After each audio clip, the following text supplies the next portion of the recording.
feeling like the weight of the world, or maybe just the relentless hum of your own thoughts is getting a bit much. Mm-hmm. Like those anxieties or maybe past experiences just keep knocking on the door of your mind. Yeah, that feeling. What if we told you that some, well, very old ideas might offer surprisingly fresh perspectives on finding a bit more peace? That's exactly the territory we're exploring today. We're taking a deep dive into where Buddhist philosophy and modern mental well-being intersect. Okay. Specifically looking at how these ancient teachings can shed light on managing anxiety and, the impact of past trauma. And to help us navigate this, we've got a fascinating resource. It's a detailed transcript from a lecture by Dr. Matthew Stamp. Right. Think of it as a meeting point between, well, wisdom from thousands of years ago and what we're understanding now about the human mind. A bridge, in a way. Yeah, exactly. Our mission is to really dig into this material and pull out the key insights, how these core Buddhist ideas and practices can offer some very real ways to navigate suffering.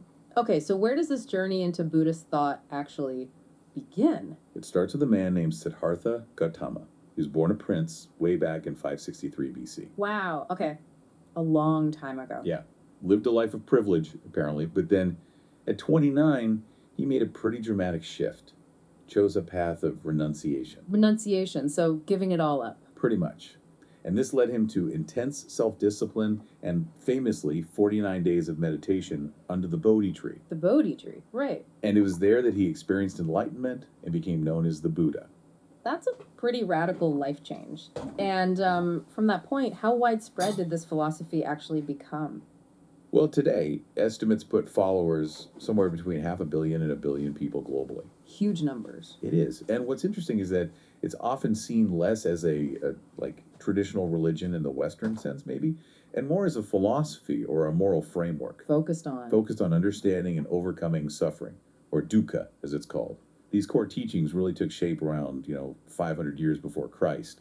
And the central aim is breaking free from this cycle of dissatisfaction, maybe rebirth, depending on the tradition, to reach nirvana. Nirvana, that's the big goal, right? The ultimate freedom. That's the idea, a state of ultimate liberation. And along the way, we encounter concepts like dharma, karma, and dana. How do these fit in? They're pretty integral. Dharma, you can think of that as righteous conduct, living ethically. What? Karma, that's the principle of cause and effect. Our actions have consequences, basically. Oh, yeah, it goes around. Sort of, yeah. And dana is the practice of generosity, especially towards those in need. Got it. Now, at the very heart of Buddhist teachings are the Four Noble Truths. These were apparently the Buddha's first teachings after his enlightenment. The Four Noble Truths, that sounds absolutely fundamental. What do they tell us? Okay, so the first truth is dukkha itself, the truth of suffering. Or, as the transcript puts it, maybe a kind of fundamental discontentedness. Discontentedness. So not just, like, intense pain. Exactly. It acknowledges that life inherently involves suffering in various forms, but also that subtle dissatisfaction we often feel, even when things seem okay on the surface. Makes sense. What's the second truth? The second truth, samudaya, explains where the suffering comes from. It points to what are often called the three poisons. 3 poisons? What are they? Attachment, aversion, and ignorance. Attachment, aversion, ignorance. Okay. Yeah. And the Buddha wasn't saying we shouldn't have things or preferences, but that our clinging to them, our desperate need for things to stay the same or to get what we want and avoid what we don't. That's a core root of our pain. So attachment to what we desire, pushing away what we don't, and ignorance, like not really seeing reality clearly, maybe being deluded about how things truly are. Precisely. That's a good way to put it. Then, the third noble truth, nirodha, offers a message of hope. Hope? How so? It says there's a way out of this cycle. We can liberate ourselves and let go of suffering. An end to it is actually possible. Okay, that's good news. Definitely. And the fourth truth, magga, provides the roadmap for how to do that. That's the Eightfold Path. The Eightfold Path, it sounds like a set of guidelines for living, like rules. It's maybe more than just rules. It's a set of 8 interconnected dimensions, really. Ways to cultivate wisdom, ethical conduct, and mental discipline. Okay, 8 dimensions. What are they? It starts with right understanding, which is really grasping these 4 noble truths we just talked about. Okay.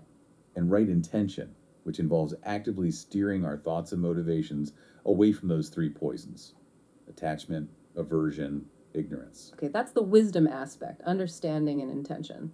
Then we move into how we act in the world, right? Like you mentioned ethics. Exactly. That brings us to right speech. Right speech. So watching what we say. Yeah. Refraining from harmful communication, lying, divisive talk, harsh words, or even just pointless chatter that doesn't really help anyone. Makes you think about everyday conversation. It does.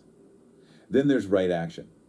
Avoiding physical harm, taking life, stealing, harmful sexual conduct.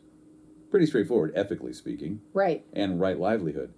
This means choosing a way of earning a living that doesn't cause harm. Harm to others, people, animals. Exactly. Avoiding things like trading weapons or intoxicants or anything that exploits others. So it's about living ethically in, all aspects of life. So that covers our words and our deeds. What about the inner work, the mental discipline you mentioned? Okay, yeah, that's where right effort comes in. Right effort. It means consciously working to let go of negative mental states that pop up and actively cultivating positive ones. It's like actively choosing where to put your mental energy. Precisely.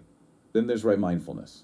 This is huge. It's a deep present moment awareness. Awareness of what specifically? Of our body, our breath, our thoughts as they come and go, our emotions, physical sensations, and also the Buddhist concept of anatta, or non-self. Non-self. That sounds a bit abstract. It can be. But think of it this way. If the self we think we are is constantly changing, based on thoughts, feelings, sensations, are your anxieties about who you think you are really as solid and permanent as they sometimes feel? That's an interesting question. Okay, so right effort, right mindfulness. What's the last one? Right, concentration. This is about developing focused, one-pointed attention, like in deep meditation. And this focus is what allows for a deeper understanding of the Dharma, the teachings. It really is a comprehensive approach, isn't it? Hitting so many aspects of life. The transcript even makes this comparison, calling the Buddha the world's first psychotherapist. It's a powerful analogy, yeah. Identifying the problem suffering, its cause, attachment, aversion, ignorance, the cure nirvana, liberation, and the prescription, the Eightfold Path. That sums it up well. Because the fundamental aim, as the transcript emphasizes, is indeed to end suffering. And you do that by understanding its roots and actively engaging in these practices. Yeah. Buddhist psychology really centers on the idea that our minds are the primary source for difficulties. So self-examination, looking inward, becomes absolutely key. And that's where the practice of mindfulness really takes center stage, doesn't it? You mentioned right mindfulness, and the transcript says it's core across different Buddhist traditions. Exactly. Whether we're talking Theravada, Mahayana, or Vajrayana Buddhism, mindfulness practices are fundamental. Why? What do they help with? They help develop a balanced mind, a non-judgmental awareness of the present moment. You learn to observe your experiences, thoughts, feelings, sensations as they arise, without immediately getting swept away by your usual reactions. So creating a bit of space. Precisely. It cultivates self-awareness. Yeah. And that empowers us to make more skillful choices in how we respond to life's challenges, instead of just reacting automatically. The transcript also breaks down something called the 4 foundations of mindfulness. What are those key areas of focus? Right. The 4 foundations. These are like 4 primary domains where we apply that mindful attention. First, mindfulness of the body, really tuning into physical sensations. The breath, posture, movement, just what the body is doing right now. Okay, body first. Second, mindfulness of feelings, noticing the pleasant, unpleasant, or neutral tone of our experiences. Not the whole emotion story yet, just the feeling tone. Interesting distinction. Third, mindfulness of the mind. This is where we observe the mental states themselves, thoughts, emotions, moods. Noticing them as mental events. Just noticing, not judging them. That's the goal, yeah. And fourth, mindfulness of phenomena, or dhammas. This is a bit more complex and involves observing how all these experiences arrive and pass away, understanding their nature according to Buddhist teachings, like seeing the 5 hindrances or the 7 factors of enlightenment in action. It's a very internal, observant practice overall. And it's not just about the technique itself, is it? The transcript mentions that the motivation behind it matters too. Oh, absolutely crucial. The transcript highlights that having the right motivation, a genuine wish to ease suffering, both our own and others, is key. So intention matters. Big time.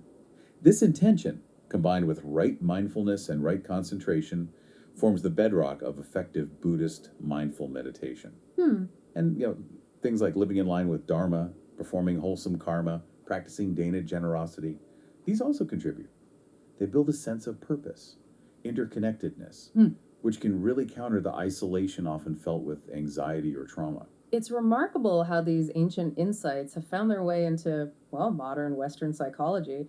The transcript points out how Western psychotherapies have been incorporating Buddhist concepts for maybe the past half century or so. Yes, it's a really significant development. It shows a growing recognition of the value in these ancient practices. What kind of techniques are we talking about? We've seen the integration of things like samatha meditation, that's for cultivating calmness and concentration, vipassana, which emphasizes insight through mindfulness, metta, or loving kindness meditation, for developing compassion, and even elements of like Zen dialectics, exploring non attachment. Are they used the same way across different Buddhist schools? There are variations in emphasis. For example, Theravada might emphasize more rigorous, silent vipassana retreats, while Vajrayana, like Tibetan Buddhism, might incorporate more visualization, chanting, and ritual alongside mindfulness. But mindfulness itself is pretty central. Now let's bring this into a more contemporary context. The transcript discusses anxiety, specifically generalized anxiety disorder, or GAD, through this Buddhist lens. How does that perspective help us understand something like GAD? Okay, GD. As you know, it's characterized by that persistent, excessive worry, often without a clear, specific trigger. Right, that constant background hum of anxiety. Exactly. From a Buddhist perspective, someone experiencing GAD is certainly experiencing dukkha, that fundamental suffering or discontent. And the philosophy would suggest that this constant worry often stems from a deep-seated attachment to specific outcomes we want and a strong aversion to uncertainty or potential negative events. So wanting things to be a certain way and being afraid they won't be? Pretty much. That relentless mental chatter, the what ifs, it reflects a mind that isn't at peace with the fundamental reality of impermanence. Things change. We can't control everything. The mind struggles with that. That resonates. What about PTSD, post-traumatic stress disorder?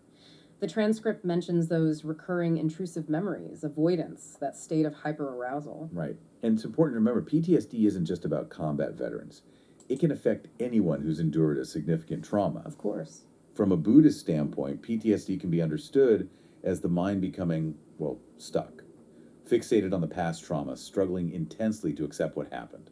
So the suffering continues because the mind is still fighting the past. In a way, yes. This inability to find acceptance, and acceptance here doesn't mean liking it or condoning it, but acknowledging the reality that it happened that keeps the suffering alive and kicking in the present moment, even when the person is physically safe. The insight is about freeing oneself from the present grip of the past. Okay. So if these are the Buddhist understandings of anxiety and PTSD as forms of dukkha, what specific practices does Buddhism offer to help us navigate these challenges? Well, the transcript details several key practices, many rooted in the Eightfold Path we discussed. Like mindfulness meditation. Absolutely central. Cultivating present moment awareness helps interrupt those cycles of rumination about the past, which is huge in PTSD, and the excessive worry about the future, key in GAD. Just bringing yourself back to the now. Exactly. Then there's loving kindness or metta meditation. This is incredibly valuable. It helps foster self-compassion, which can directly counter the self-blame or negative self-views often tangled up with anxiety and trauma. Being kinder to yourself. Yes. And insight practices, Vipassana, again, help us see more clearly the impermanent, interconnected nature of everything. This can gradually loosen our tight grip on fixed ideas, fears, and desired outcomes. Seeing things aren't so solid or permanent. Right. Simple techniques like breath awareness or body scan meditations are also great for grounding us in present physical sensations. They offer an anchor when the mind wants to drift into anxious thoughts or traumatic memories. Just feeling your feet on the floor or the breath. Simple, but powerful. And finally, actually contemplating the Four Noble Truths themselves can provide a framework. Understanding the nature of suffering, knowing it comes from attachment, knowing there's a path out, that understanding itself can be therapeutic. It's fascinating how these ancient practices have, as you said, informed modern Western therapies. The transcript specifically talks about cognitive behavioral therapy, CBT. How does that connection play out? Right, CBT. It emerged pretty independently in the 1960s through people like Aaron Beck and Albert Ellis. Its main focus is identifying and changing negative or unhelpful thought patterns and behaviors. Okay.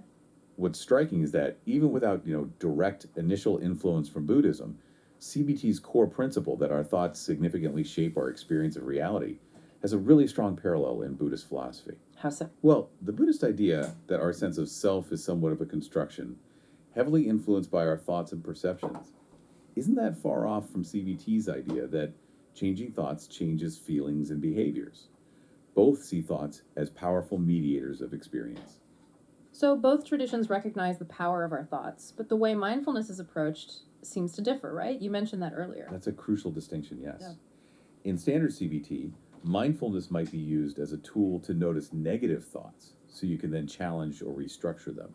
The goal is often to change the thought content. Okay. In Buddhist practice, traditionally, mindfulness is more about non-judgmental observation. Mm-hmm. You notice the thought, you notice the feeling, but you don't necessarily jump in to fix it or argue with it. You just observe it arising and passing away.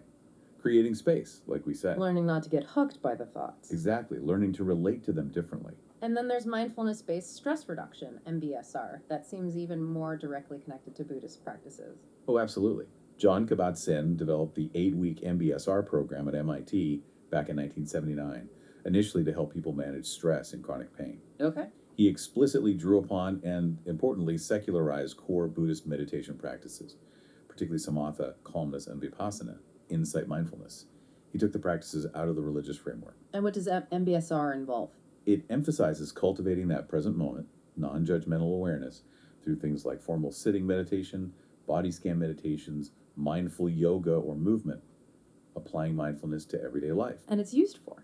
Well, it started with stress and pain, but its use has expanded hugely. It's shown benefits for anxiety, depression, skin conditions, hypertension, immune function, in a really wide range. Think of it as training the mind to become a calm observer of its own internal weather patterns. And the transcript highlights some pretty compelling research supporting its effectiveness, even comparing it to antidepressant medication for anxiety. That seems quite significant. It really is.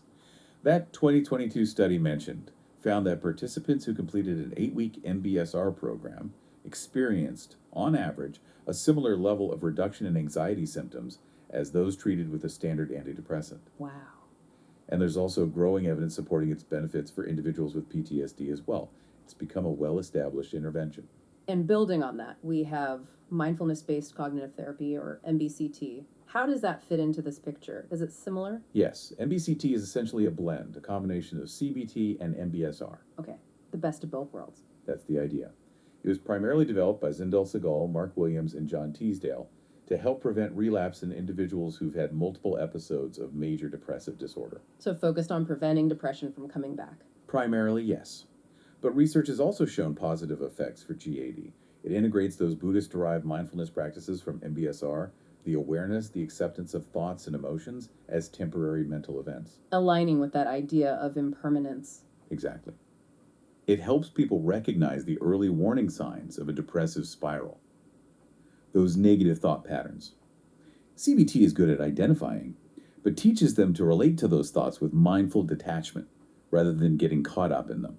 So using CBT to spot the thoughts and mindfulness, to not get dragged down by them. That's a great way to put it. Yeah. That combination seems particularly effective for preventing relapse. It's also fascinating to consider the actual biological changes that might be happening in the brain and body during meditation. The transcript mentions some research from the EOC Institute. Right. There's a growing body of research looking at the physiological effects. According to the source mentioned, meditation appears to influence the levels of several important neurochemicals. Like what? Well, they list potential increases in serotonin, which we know is linked to mood. The happy chemical? Sort of, yeah. Yeah. Reductions in cortisol, the main stress Will hormone. help stress? Good. Increases in DHEA, which some studies link to longevity. Higher levels of GABA, an inhibitory neurotransmitter that helps calm anxiety. Increased endorphins, the body's natural pain relievers, also linked to feelings of well-being or euphoria.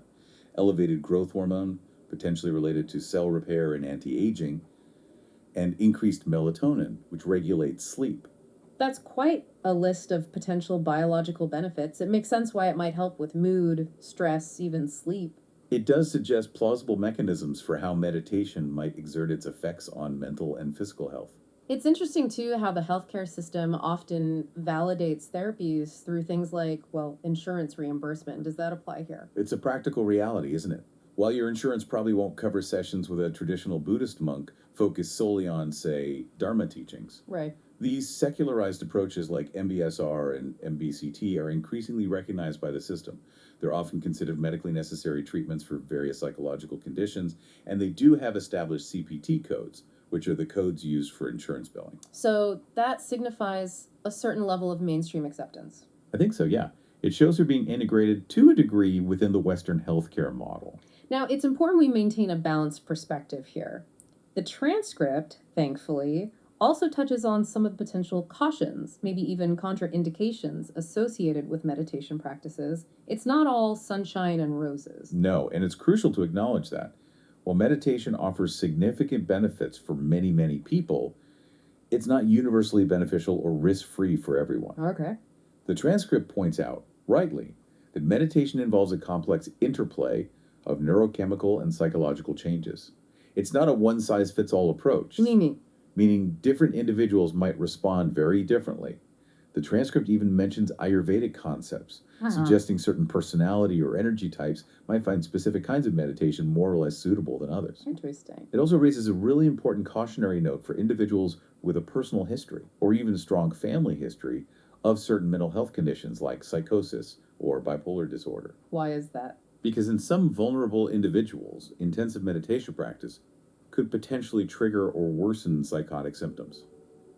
It's rare, but it's a documented risk. Good to know. It also mentions that meditation can bring up difficult emotions and memories, things that haven't been fully processed. Exactly, that's another key point. The process of sitting quietly and observing the mind can sometimes lead to the emergence or release of stored or unprocessed emotions, anxiety, grief, anger, and past trauma.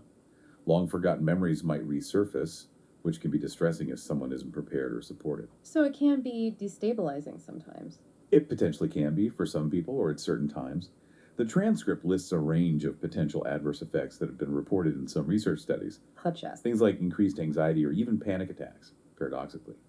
Feelings of tension or confusion, reduced motivation or listlessness, sometimes just intense boredom, physical discomfort or pain, feeling detached or spaced out, increased negativity or irritability, and even in some rare cases, developing an unhealthy attachment or addiction to the practice itself. Wow, okay. So the takeaway here really is that while meditation can be incredibly beneficial, it's not without potential challenges or downsides. And maybe seeking guidance is important. Absolutely. Guidance from a qualified, experienced, and ideally trauma-informed teacher is definitely a wise approach, especially if you have a history of mental health issues or trauma, or if you plan on undertaking intensive practice like long retreats. Right. It underscores the importance of approaching these powerful practices with awareness, maybe starting slowly and getting support when needed. Precisely. It's about finding what works safely and effectively for you as an individual. Well, this has been a truly enlightening deep dive. Thank you. To kind of summarize, it really seems that Buddhist philosophy offers this profound and enduring understanding of suffering, dukkha, and along with that, practical, time-tested methods for easing that suffering. And these methods deeply resonate with and have significantly influenced modern approaches to mental health. They really have. And at the heart of it all, mindfulness seems to stand out as an incredibly powerful tool for cultivating self-awareness, for managing everyday anxieties, and even for dealing with the more profound impact of trauma. Absolutely. Rooted in these ancient teachings, mindfulness, whether practiced traditionally or in these secular forms like MBSR or MBCT, is increasingly recognized as a vital skill for navigating the complexities of the modern mind and fostering greater well-being. So as you, our listener, take a moment to reflect on all of this, maybe consider this. How might integrating some of these core principles, thinking about the Four Noble Truths, understanding suffering, its origins and attachment, that there's a possibility of ending it and the path to get there, and the actual practice of mindful awareness, how might that begin to shift your own relationship with the challenges you're facing? Yeah, what part of this resonates? Right. What specific aspect of this deep dive maybe hit home for you based on your own experiences, and what might your next step in exploring these ideas look like on your own unique journey toward perhaps greater peace and well-being? Something to think about.